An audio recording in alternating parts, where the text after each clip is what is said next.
this is going to be the toughest fight of his career. Shut up, relax. The most embarrassing fight of his career. Chair across your face. Yeah, I think he's about to cry. I'm definitely up for fighting. There's a lot of names in the division, for sure. But at the same time, look at what this creates as well. I'm a fighter, and I understand that economics are business as well, and this does good business. Are you really going to do this? Absolutely. Are we going to do this for a record payday to go in and spark Jake Paul before we start the serious stuff in 2026? Don't tell me what we should and what we shouldn't be doing. Anthony Joshua has issued a chilling warning to Jake Paul, and this time it's far more than routine pre-fight trash talk. While Paul might be viewing this matchup as the biggest payday of his career, Joshua's camp is making it crystal clear just how dangerous and lopsided this fight could be. Promoter Eddie Hearn openly urged Paul to understand the real risks involved, hinting that a single clean shot from Joshua could have brutal consequences. Former pro Moses Atama echoed the sentiment, cautioning Paul that stepping into the ring with Joshua isn't just ambitious, it's a move that could carry serious physical danger. Anthony Joshua should not get in the way of Fury and Joshua, really, in my view. It's an absolute joke. It shouldn't be sanctioned. I really don't believe it should be sanctioned. I have a sneaking suspicion that it would be a very big fight. But the biggest thing is us rubbernecking to actually see if they do get to the point where they step in the ring together. Because Jake Paul's an area level fighter, a British area level fighter, and Anthony Joshua is still a killer and a live heavyweight. That should not be sanctioned anywhere in the world, in my view. It's dangerous, mate. Very dangerous. It brings the sport into disrepute. The people that are talking about organising that, they should have a real hard look at themselves. But even Eddie Hearn's kind of teasing, he doesn't like it, but you can see the glint of dollars. There's no price. There is no price. There shouldn't be. There's absolutely no price Agree with you. on the planet in order to make 7 fights, 3 losses, and the 4 wins came against opponents who weren't even trying to win. That's not a prime fighter. He's at the tail end of his career, basically done. And the fact that he's taking this fight tells you everything. It's a cash out. He's squeezing whatever money he can before bowing out, fighting what amounts to a circus act. Jake Paul claims that beating Anthony Joshua will silence every doubt. Come on. If this is a straight-up AJ versus Jake Paul matchup, everyone knows how it ends. It's a 1-round fight. Even if Joshua isn't the fighter he once was, he still has a sharp 1-2 down the middle, solid distance control, and real heavyweight power. Paul simply can't fight at that level. He lost to Tommy Fury, for crying out loud. You don't go from that to beating Anthony Joshua. Has been beaten 3 times.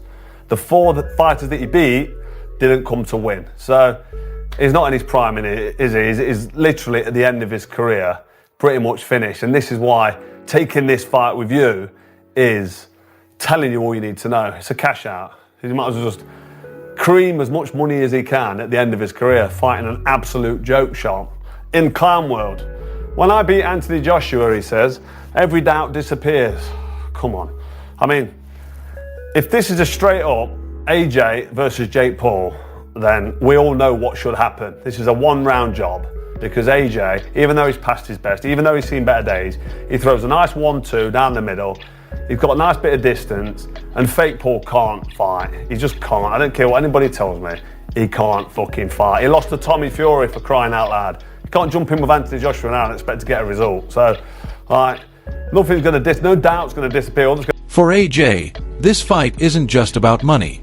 He's under serious pressure to win to shore up his legacy. Experts like Johnny Nelson believe Joshua is in a no-win situation. If he struggles or drags this fight out with Jake Paul, it could look like he's more of a businessman cashing in than a true elite boxer. Joshua sparked him out in like 2 rounds. Really? Why do you look surprised when I don't. I'm not disagreeing with you. I'm just saying. Come on, bro. You're fighting like one of the best heavyweight fighters in the world against a YouTuber. Like, come on. Like, respect the sport of boxing. And if AJ has to go in there and show these influencers that, listen, you can't fuck about with boxing. You know what I mean? Someone's gonna get hurt badly, and this could be one of the first fights where a fighter gets hurt badly, because if you look at the size difference and the power difference, I mean, bro, there could be brain damages going on there. I mean, AJ could hurt him badly, you know. Well, when you look at Francis Ngannou, who's one of the most fearsome combat stars there is. I know it's MMA, but we saw what AJ did to Ngannou. So, and that's why you don't look. You can't be surprised if AJ is going to do the same to. What's it called again? On his podcast, Paul bluntly criticized Joshua, saying he doesn't have a chin, has no skill, and is stiff. He believes Joshua's recent knockout loss to Daniel Dubois exposed his declining durability, making now the perfect moment to strike. According to Paul, his own unorthodox style, confidence, and momentum give him a real shot in what many would call a massive risk fight. I do believe it because AJ's involved, and I think AJ'd struggle to. He's going to take enough flack over this, but again, it's money talk. So I think AJ will struggle because it's an all-win situation. If he goes in there and Jake Paul lasted the distance, what does he tell you about AJ? Apart from he's just earned an extra 15 million quid. If he goes there and struggles with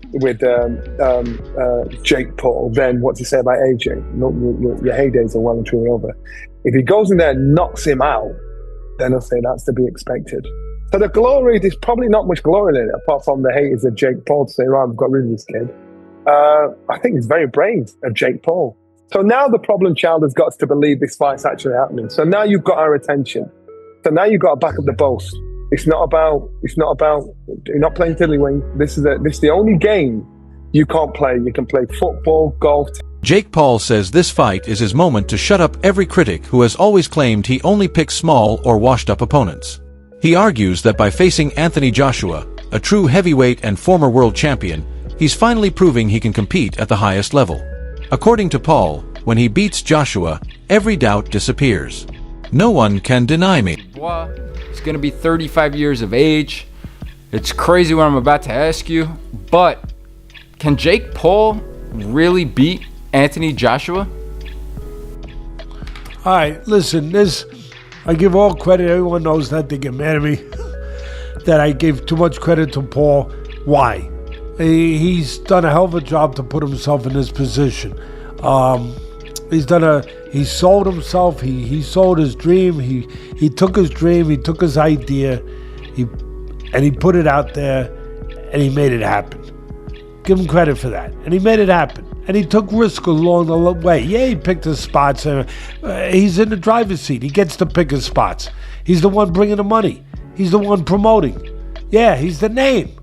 He made himself that, coming from where he came from, with all his followers and the whole thing, and just the uniqueness of what he was doing. But he has learned along the way. He's not a top guy yet. No, I don't know that he ever will be. He didn't have that amateur background and the things that you usually need to be a top guy. But he has improved. He is a work in progress. He is a guy that you got to give him credit that he's respected the sport. He went out. Teddy Atlas has a cautiously intrigued take on the Jake Paul versus Anthony Joshua fight. While he warns that it might be a step too far for Paul, given the huge gap in class and experience, he doesn't dismiss the matchup outright.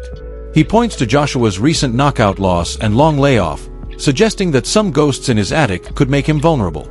Despite acknowledging that Joshua remains the more skilled and powerful puncher, Atlas says he's willing to take that step to find out what version of AJ Bunsen burner's lit, like I've said. He's cashing out. And fair play to him, he's cashing out.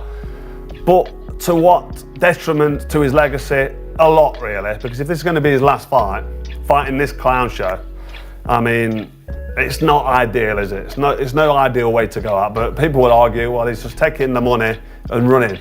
So you can't really argue with that. So that's it for another episode of Frosh on Fighting. I had to get my opinion out there because I know you've all been waiting for it. It's a shame, really. I'd like to see Anthony Joshua, actually, even though I don't believe he can do it. But when Eddie Hearn tells us that AJ is going to become a 3-time world champ, it'd be nice to see the rebuilding process and get back behind him. 1 or 2 easy fights and then go for a world title. And this could be one of the 2 easy fights. But I just think if you're going to jump in with fake Paul at this level, which is like I say, arguably a massive mismatch, it's no way to step towards or climb a ladder to get towards that world title. So this, for me, tells me that Anthony Joshua knows he's finished at any sort of elite level or world level. He won't be trying to go down the world title level anymore. This is just a cash out. So good luck to him. fair play to him, but hopefully when he's finished this fight, he'll be honest with us and say, listen, I've milked it, I've creamed it, I've had an unbelievable touch at the end of my career. I mean, he's already had an outrageous touch, hasn't he, with the involvement of Saudi Arabia, and now he's just creaming it at the end. He's got fake Paul, which is massive. Great for AJ, fair play to him. Anybody would do the same at the end of the career he's had. You know, he's not an elite heavyweight, is he? He's never going to come. Believes that Jake Paul will never be a top-tier boxer, even though he respects Paul's hustle and business sense. He said Paul is a work in progress. And while he admires that Paul didn't disrespect the sport and actually trained hard, Atlas doesn't see him reaching world-class status. Well, I think it's because he genuinely believes there is a chance he can win this. I think he's calculated everything about Anthony Joshua's circumstances and he's gone, yeah, I actually think I can do this. I can leapfrog so many years of having to build and go through the ranks and do all that stuff by beating a shop-worn Anthony Joshua. And what are the factors in Jake Paul believing this? Well, it would be firstly that AJ received a loss in his most recent fight.